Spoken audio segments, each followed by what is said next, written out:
যে এরকম টাইপের বোলার তো আমাদের দেশে নাই। সো প্রিপারেশন যদি আমি ওইভাবে নিতে চাই সম্ভব না, কারণ আমাদের দেশে নাই। সো আমাদের যে রিসোর্স গুলো আছে, প্র্যাকটিসে যে বোলার গুলো আছে ওদেরকে ফেস করে আসলে প্রিপারেশনটা নিতে হয়। আর অন্যান্য প্রিপারেশন আমি বলবো যে অনেক দিন ধরে অনেক প্লেয়ার খেলতেছে, এক্সপেরিয়েন্স তো, সো বোলার গুলোকে কিভাবে হ্যান্ডেল করা লাগবে এই প্রিপারেশন গুলো মেন্টালি যেভাবে নেওয়া যায় ওদের ভিডিও দেখে হইতে পারে। সো এটা আসলে খুব স্পেসিফিক ভাবে প্রিপারেশন নেওয়াটা ডিফিকাল্ট, বাট আমার মনে হয় যে যতটুকু সম্ভব মেন্টালি বা ভিডিও দেখে যতটুকু নেওয়া প্রিমিয়ার লিগই খেলেন আপনাদের রাজশাহীর, আবার রায়ান রাফসান রহমান আছেন, উনি এইচপিতে ছিলেন। চাইলে তো তাদেরও প্র্যাকটিস ম্যাচে ব্যবহার করা যেত। সঙ্গে আপনাদের মেন বোলার হিসেবে দেখলাম আশরাফুল সিয়াম, ওনার অ্যাকশনটাও অনেকটা আপিলা ধরনের। আপনি যদি ওইরকম স্ট্যান্ডার্ড চিন্তা করেন তাহলে এখনো ওইরকম স্ট্যান্ডার্ডের মতো না। অবশ্যই তারা যারা আছেন অবশ্যই আস্তে আস্তে হয়তো ডেভেলপ করছে।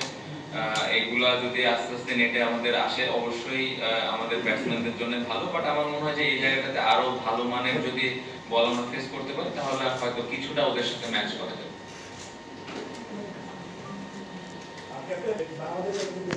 তো অনেক অনেক বড় স্বপ্ন, এত দূরে যদি আমি এখনো চিন্তা করি তাহলে আসলে বোকামি হবে আমার কাছে মনে হয়।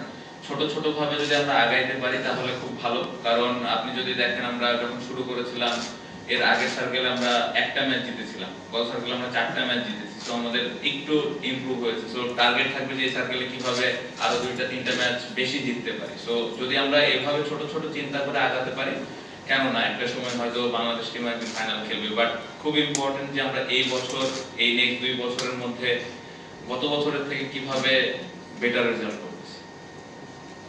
তো গত সাইবার আসলে এই নিয়ে এটা নিয়ে কি চিন্তা করছেন, কি প্ল্যান করছেন? আর একটা প্রশ্ন আমার মনে হয় যে ঘরের মাঠের ম্যাচগুলো জিততে হবে আমাদের। আমরা খুবই বাজে ক্রিকেট খেলেছিলাম লাস্ট সার্কেলে ঘরের মাঠে। তো ঘরের মাঠে যদি আমরা জিতা থাকতাম তাহলে কিন্তু আমরা হয়তো আরো 2টা ম্যাচ বা 3টা ম্যাচ বেশি জেতা থাকতো। সো চিন্তা তো এটা যে ঘরের মাঠে টেস্টগুলো আমরা কিভাবে জিততে পারি। ঘরের মাঠে যখন টেস্ট হবে তখন আসলে ওইভাবে আরেকটু প্ল্যান স্পেসিফিক প্ল্যান করে খেলবো ইনশাআল্লাহ।